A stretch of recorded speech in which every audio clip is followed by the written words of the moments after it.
श्री राधे। श्रीहित राधा वल्लभो जयते, श्रीहित हरवंश चंद्रो जयते।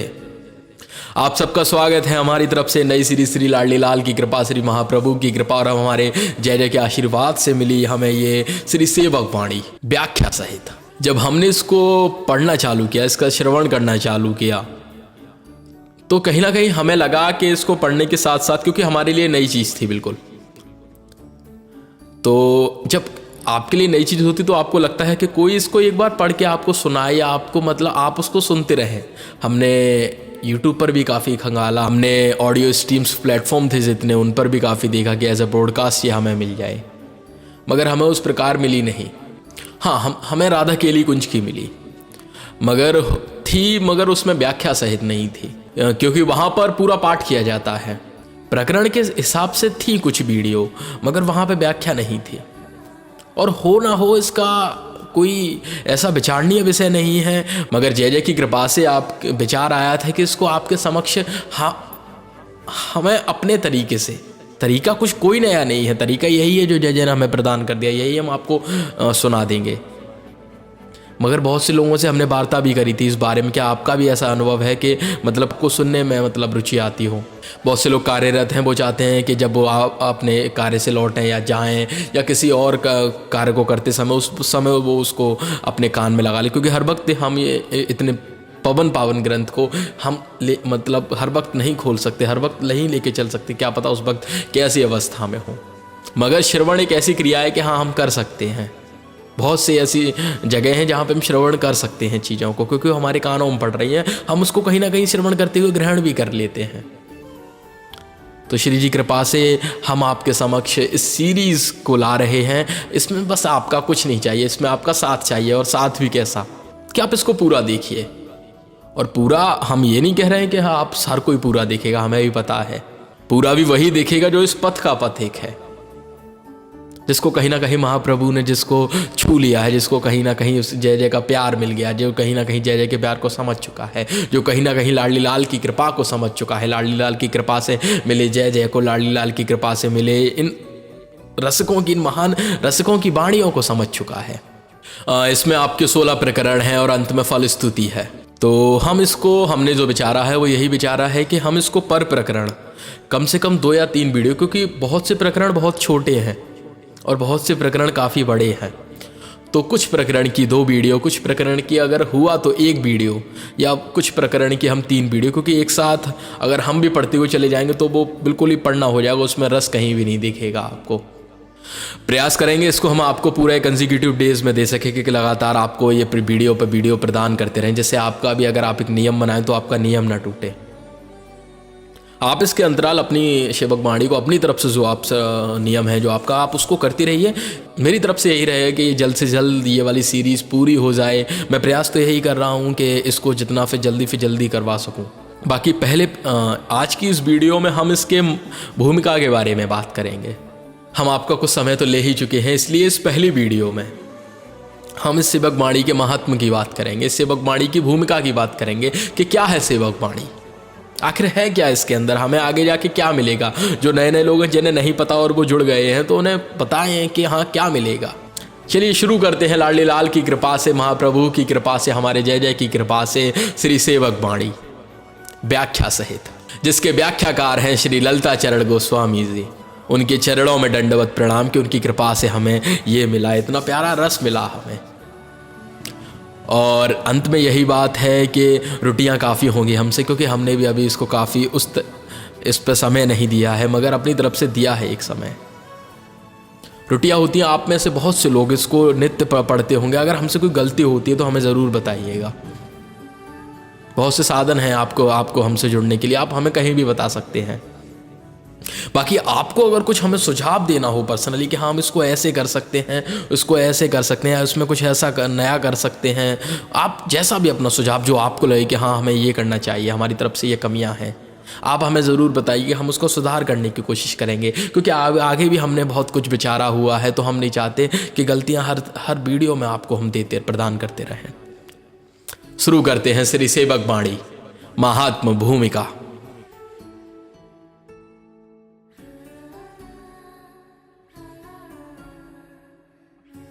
ये तो आप सबको ही पता होगा कि श्री सेवक जी महाराज ने श्री हरवंश महाप्रभु के अंतर्ध्यान होने के बाद उनसे स्वप्न में दीक्षा ली थी। इसमें लिखा है कि यह सुविदित है कि श्री सेवक जी ने श्री हित जी महाराज से उनके अंतर्धान होने के बाद स्वप्न में दीक्षा ग्रहण की थी। श्री हिताचार्य ने श्री राधा चरण प्रधान वाली एक नई रस पद्धति की स्थापना की थी, किंतु उस पद्धति की सिद्धांत रूप से व्याख्या किए बिना ही वे लीला में प्रवेश कर गए थे। उनका जो साहित्य उपलब्ध है उसमें केवल रूप सौंदर्य का चित्रण है एवं श्री श्यामा श्याम के रास विलास का वर्णन है। इन वर्णनों में जहां तहां उनकी विशिष्ट रस पद्धति से संबंधित संकेत दिए हुए हैं, किंतु उनके आधार पर किसी सुशृंखलित एवं क्रमबद्ध रस एवं उपासना पद्धति का निर्माण अत्यंत दुरूह कार्य था। मतलब बड़ा ही कठिन कार्य था उस रस पद्धति का निर्माण करना, जो श्री महाप्रभु जो लीला में अंतर्धान होने से पहले छोड़ के गए थे। और यह उस भाग्यशाली व्यक्ति के लिए संभव था जिसने श्री हित महाराज की कृपा से उनके हार्द को सम्यक एवं पूर्ण रूप से समझ लिया हो। और श्री सेवक जी ऐसे ही व्यक्ति थे। सेवक जी के चरित्रकार ने लिखा है कि श्री हिताचार्य ने उनको स्वप्न में न केवल मंत्र ही सुनाया था, अपने धर्म का सारा भेद भी बतला दिया था। ये जो वाणी है श्री सेवक वाणी, इसका आप श्रवण कर रहे हैं, करने जा रहे हैं, इसकी रचना की उन्होंने महाप्रभु ने श्री सेवक जी को शक्ति भी दे दी थी। सेवक जी ने अपनी वाणी में श्री हित 84 का पूरा उपयोग किया है और रसोपासना के जो सूत्र जिस पद में विद्यमान है उनको स्पष्ट और पल्लवित कर दिया है। सेवक जी ने अपने प्रत्यक्ष अनुभव के आधार पर यह बहुत स्पष्ट रूप से समझ लिया था कि श्री हिताचार्य की संपूर्ण उपासना और रस पद्धति स्वयं उनके ही प्रेम का स्वरूप विकास है। उनके स्वरूप से नित्य विहार के चारों रूप नितांत अभिन्न हैं। चारों रूप मतलब श्री लाडली जी, मतलब श्री राधा रानी, श्री श्याम सुंदर, श्री वृंदावन और श्री सहचरी, और ये उनके स्वरूप भूत प्रेम की ही विभिन्न परिणातियां हैं। इसलिए सेवक जी ने अपनी वाणी में श्री हरवंश नाम का परात्पर प्रेम तत्व के रूप में उपस्थित किया है।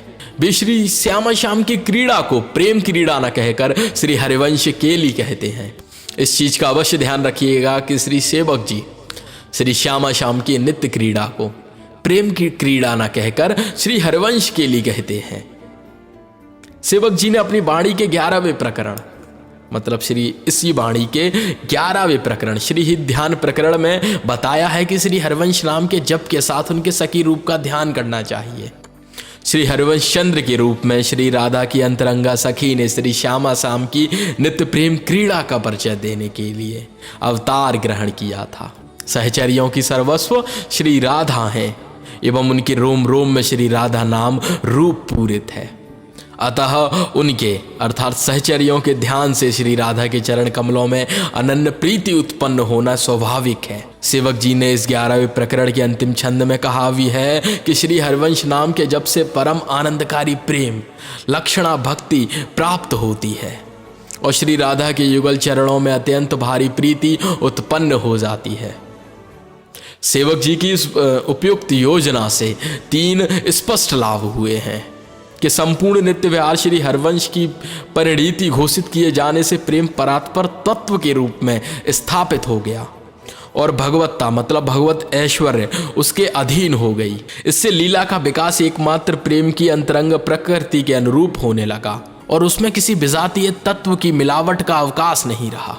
दूसरा, श्री राधा श्याम सुंदर के अनेक रूप प्रचलित हैं तथा श्री वृंदावन और श्री सहचरी गण के संबंध में भी अनेक मान्यताएं पुराण आदि में मिलती रहती हैं। श्री श्यामा श्याम का गान करने वाले रसिकाचार्यों ने भी अपने दृष्टिकोण के अनुसार भिन्न भिन्न प्रकार की लीला का गान किया है। सेवक जी श्री श्यामा श्याम की प्रेम केली को श्री हरवंश केली कहकर उसे श्री हरवंश महाप्रभु की लीला से संबंधित विशेष दृष्टिकोण के साथ बांध देते हैं और उसको समझने में किसी को कोई भ्रम नहीं होता। और तीसरा, कि हमारे धर्म में, हमारे सनातन धर्म में आरंभ से ही गुरु और ईश्वर को समान माना जाता रहा है कि गुरु और ईश्वर बराबर हैं। अनेक बार तो गुरु को ईश्वर से भी अधिक बड़ा बताया गया है। फिर चाहे भक्ति मार्ग हो, चाहे ज्ञान मार्ग हो, चाहे कर्म मार्ग हो, गुरु और ईश्वर के अभेद का यह सिद्धांत सर्वत्र समान रूप से आदर पाता रहा है। किंतु हमारे ज्ञान के अनुसार किसी भी धर्म या संप्रदाय के सिद्धांत का विकास गुरु और गोविंद की समानता पर नहीं हुआ है। सारे सिद्धांत परातत्व रूप ब्रह्मा अथवा भगवान के स्वरूप एवं दृश्यमान जगत एवं जीव के स्वरूपों को लेकर खड़े हुए हैं। किंतु सेवक जी ने अपना सिद्धांत गुरु के स्वरूप विवेचन के आधार पर खड़ा किया है।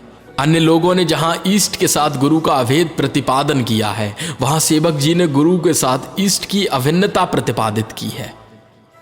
परिणाम स्वरूप जहां अन्य मार्गों में ईस्ट में गुरु का अंतर्भाव हो गया है, जहां अनेक मार्गों में ईस्ट में गुरु का अंतर्भाव हो गया है, वहां श्री हित धर्म में ईस्ट का अंतर्भाव गुरु में हुआ है। हम लोग ये नहीं कहते कि महाप्रभु लाडली लाल में जाकर मिले, हम लोग ये कहते हैं कि स्वयं लाडली लाल आई है महाप्रभु के रूप में। आपने सुना होगा जय जय के मुंह से या कहीं से भी कि स्वयं लाडली लाल आई है महाप्रभु के रूप में। और श्री सेवक जी की उपयुक्त योजना का यह तीसरा स्पष्ट लाभ है। हमने जाना कि कैसे श्री सेवक जी की उपयुक्त योजनाओं के 3 स्पष्ट लाभ क्या हैं। हमने जाना श्री महाप्रभु जी के बारे में थोड़ा श्री सेवक जी के बारे में, थोड़ा इस पूरी सेवक वाणी के बारे में। हम अगली वीडियो में श्रवण करेंगे प्रथम प्रकरण, जो कि शायद हमें नहीं पता कितनी वीडियो में हो, 1 में हो, 2 में हो। उसमें 14 छंद हैं, 2 वीडियो हो सकती हैं। उसमें हम जानेंगे श्री हरवंश नाम की अनन्य निष्ठा के बारे में जानेंगे। हम महाप्रभु से विनती कर रहे हैं, महाप्रभु हमें सुबुद्धि दीजिए, हमें बुद्धि दीजिए। हम महाप्रभु के नाम की संपत्ति को जानेंगे। हम ये जानेंगे कि महाप्रभु के आने से पहले अपने इस देश में, अपने इस भारतवर्ष में, अपने इस आर्यावर्त में क्या थी धार्मिक स्थिति महाप्रभु के आने से पहले, और महाप्रभु का प्राकट्य जानेंगे। हम उसमें जानेंगे कि महाप्रभु के आने के बाद क्या हुआ, महाप्रभु का जन्म हुआ तब क्या हुआ। बताना चाहूंगा, जब महाप्रभु का जन्म हुआ तो जैसे नंद घर आनंद भयो जय हो नंद लाल की, हाथी दियो घोड़े दियो और दीने पाल की। ये जब नंद लाल का जन्म हुआ था तब ऐसा हुआ था। आपको बता दूं कि ऐसा ही बिल्कुल सेम जब महाप्रभु का जन्म हुआ। इसलिए अगली वीडियो में मिलते हैं हम आपसे। बाकी आप सब साथ बनाए रखिए, जैसा कि हमने आपसे शुरू में कहा है। हमें गलतियां अगर हुई हैं, इसमें काफ़ी हुई होंगी, आप हमें ज़रूर बताइएगा। बाकी हमें सुझाव दीजिए, सबसे बड़े आपके सुझाव हैं, क्योंकि बिन सुझाव के तो कुछ नहीं हम कर सकते। बाकी आप में से जो लोग हैं जो श्री सेवक वाणी जी का नित्य पाठ करते हैं, ज़रूर कमेंट में आइए, हमें ज़रूर बताइएगा। बाकी श्री लाडली लाल सदैव आप सब पर कृपा बनाए रखें। महाप्रभु सदैव आपको शक्ति दें कि वो आपको अपने पथ पर बुला सकें, आप उनके पथ पर चल सको। सदैव जय जय का आशीष सब पर बना रहे। बाकी श्री वृंदावन धाम की जय, श्री यमुने रस रानी की